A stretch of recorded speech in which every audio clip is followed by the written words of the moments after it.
TDP అధినేత చంద్రబాబును ఈ రోజు రేపు సిఐడి అధికారులు విచారిస్తున్నారు. స్కిల్ డెవలప్మెంట్ కేసులో చంద్రబాబును సిఐడి కస్టడీకి ఇస్తూ నిన్న ఏసీబీ కోర్టు తీర్పును వెలువరించింది. ఇప్పటికే రాజమండ్రి సెంట్రల్ జైల్లో చంద్రబాబును విచారించేందుకు కాన్ఫరెన్స్ హాల్ను అధికారులు సిద్ధం చేశారు.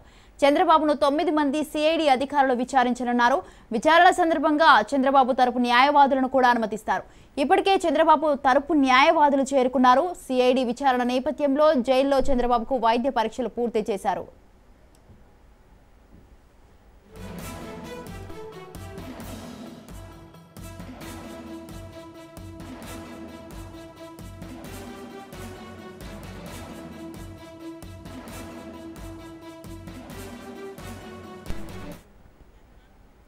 టీడీపీ అధినేత చంద్రబాబును ఈ రోజు రేపు సిఐడి అధికారులు విచారిస్తున్నారు. స్కిల్ డెవలప్మెంట్ కేసులో చంద్రబాబును సిఐడికి కస్టడీకి ఇస్తూ నిన్న ఏసీబీ కోర్టు తీర్పును వెలువరించింది. ఇప్పటికే రాజమండ్రి సెంట్రల్ జైల్లో చంద్రబాబును విచారించేందుకు కాన్ఫరెన్స్ హాల్ను అధికారులు సిద్ధం చేశారు.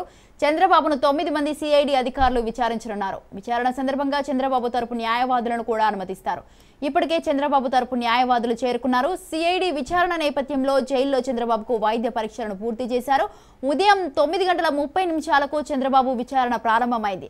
అయితే ఉదయం 9:30 నుంచి సాయంత్రం 5 గంటల వరకే చంద్రబాబును విచారించాలని కోర్టు స్పష్టమైన ఆదేశాలను జారీ చేసింది. అయితే రాజమండ్రిలోని R&B గెస్ట్ హౌస్లో సిఐడి అధికారులు బస చేశారు. కాసేపటి క్రితమే వారు గెస్ట్ హౌస్ నుంచి సెంట్రల్ జైలుకు చేరుకున్నారు. ఇక చంద్రబాబు విచారణకు 9 మంది సిఐడి అధికారులను నియమించారు. సిఐడి డీఎస్పీ ఎం ధనంజయుడు నేతృత్వంలో విచారణ చేయనున్నారు.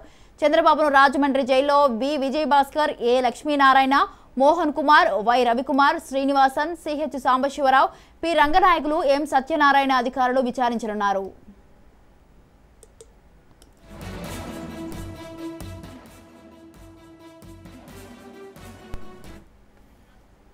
రైట్, ఇక ఇదే విషయంపై మరింత సమాచారాన్ని అందించడానికి మా ప్రతినిధి మోహన్ ఫోన్ లైన్లో ఉన్నారు. మోహన్, టీడీపీ అధినేత చంద్రబాబును ఈ రోజు సిఐడి అధికారులు విచారిస్తున్నట్లు తెలుస్తోంది. మీ అప్డేట్స్ ఏంటి?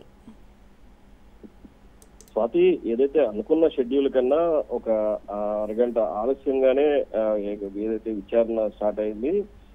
ఎందుకంటే జైలు అధికారులు ఏదైతే సిఐడి అధికారులు జైలు సెంట్రల్ జైలు వద్దకి కరెక్ట్ గా 9:45 చేరుకున్నారు.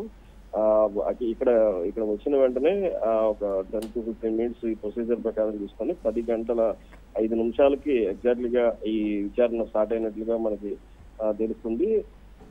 ఈ నేపథ్యంలో ఏదైతే ముందు నుంచి చెబుతున్నట్లుగానే సిఐడి అధికారులు 9 మందితో కూడిన విచారణ బృందం వచ్చింది. వీరితో పాటు ఒక 3 ఇద్దరు సాక్షులు, ఒక వీడియోగ్రాఫర్ తో కలిపి 12 మంది సిబ్బంది ఉన్నారు. ఈ 9 మంది అధికారుల్లో ఏదైతే ధనంజయ రెడ్డి నేతృత్వంలో ఈ పూర్తిగా ఇద్దరు 2 టీములుగా ఏర్పడ్డారు. ఈ ఏదైతే విజయభాస్కర్ రెడ్డి, లక్ష్మీనారాయణ 2 టీములకి డిఎస్పీలు ఇద్దరు కూడా నేతృత్వం వహిస్తున్నారు. వీరందరూ కూడా ఈ 2 టీంలు, ఎందుకంటే లంచ్ వరకు ఒక టీము, ఇంకొక టీము లంచ్ తర్వాతనో లేకపోతే 1 hour కి మారుతారను పూర్తిగా ఒక పద్ధతి ప్రకారంగా వీళ్ళు ఒక 2 టీంల కింద ఏర్పడి ఏదైతే చంద్రబాబు నాయుడికి ఇంచుమించుగా 100కు పైగా ప్రశ్నావళిని వీళ్ళు సిద్ధం చేసుకున్నట్లుగా సమాచారం ఉంది. గతంలో మనం చూసుకుంటే చంద్రబాబుని అదుపులోకి తీసుకునేటప్పుడు కూడా 10 గంటలు సిఐడి అధికారులు చంద్రబాబుని విచారణ చేశారు. అప్పుడు కూడా కొన్ని ప్రశ్నలు ఏదైతే సంధించారో వాటిని కూడా మళ్ళీ సంధించే అవకాశాలు ఉన్నాయి. వీటన్నిటి నేపథ్యంలోనే చంద్రబాబుకు ఎటువంటి రక్షణ ఉంది ఏంటనేది చంద్రబాబు తరపు నుంచి కూడా యాక్చువల్ గా కోర్టు ఒక అడ్వకేట్ కి సమక్షంలోనే జరగాలని చెప్పేసి చంద్రబాబు న్యాయవాదిని కూడా అలౌ చేయాలని చెప్పేసి ఏదైతే కోర్టు ఇచ్చిందో ఆదేశాలు. దాంతో చంద్రబాబు తరఫున 2 న్యాయవాదులు జైల్లోకి వెళ్లారు. ఏదైతే దమ్మలపాటి శ్రీనివాస్, అలాగే గింజులపు సుబ్బారావు, వీళ్ళిద్దరూ కూడా వెళ్లారు. అయితే వీరు కూడా 2 టీంల కింద వెళ్తున్నారా లేకపోతే ఇద్దరు వెళ్ళారా అనే అంశాన్ని మరి కాసేపట్లో మనకి స్పష్టమైన సమాచారం వచ్చే అవకాశం ఉంది. అయితే ఈ నేపథ్యంలోనే పూర్తిగా 100 క్వశ్చన్లకి ఏదైతే సమాధానం చంద్రబాబు సరిగ్గా చెప్పకపోతే గనక మరి సిఐడి ప్లాన్ బిని కూడా అమలు చేసే అవకాశాలు కనబడుతున్నాయి. ఎందుకంటే ఈ 2 రోజులే కాకుండా మరి ఈ కస్టడీని ఎక్స్టెండ్ చేయాలని చెప్పేసి కూడా మరొకసారి సిబిఐ కోర్టును ఆశ్రయించే అవకాశాలు ఉన్నట్లుగా తెలుస్తుంది. ఇప్పటికీ సిఐడి అధికారులు 1 గంట నేపథ్యంలో బ్రేక్ కూడా ఇచ్చారు.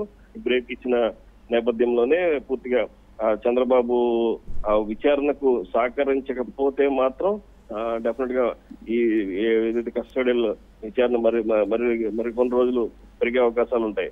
ఇక ఈ భద్రతా ఏర్పాట్లు చూసుకుంటే చంద్రబాబు నాయుడికి పూర్తి భద్రతా ఏర్పాట్లు అయితే పోలీసులు కట్టుదిట్టమైన భద్రతా ఏర్పాట్లు చేశారు. ఎక్కడా కూడా ఎవరు ప్రవేశించలేని పరిస్థితిలో ఉన్నారు. ఎందుకంటే చాలా ఆంక్షలతో కూడుకున్నటువంటి ప్రదేశం అయిపోయింది. ఇక్కడంతా కూడా ఇప్పటికే జిల్లాలో 144 సెక్షన్ 30 అమల్లో ఉన్నటువంటి నేపథ్యంలో సెంట్రల్ జైలు పరిసర ప్రాంతాలన్నింటినీ కూడా పూర్తిగా పోలీసు పహారా కాస్తున్నటువంటి పోలీసు సిబ్బందితోనే పూర్తిగా నిండింది. Right, thank you Mohan, thanks for the details.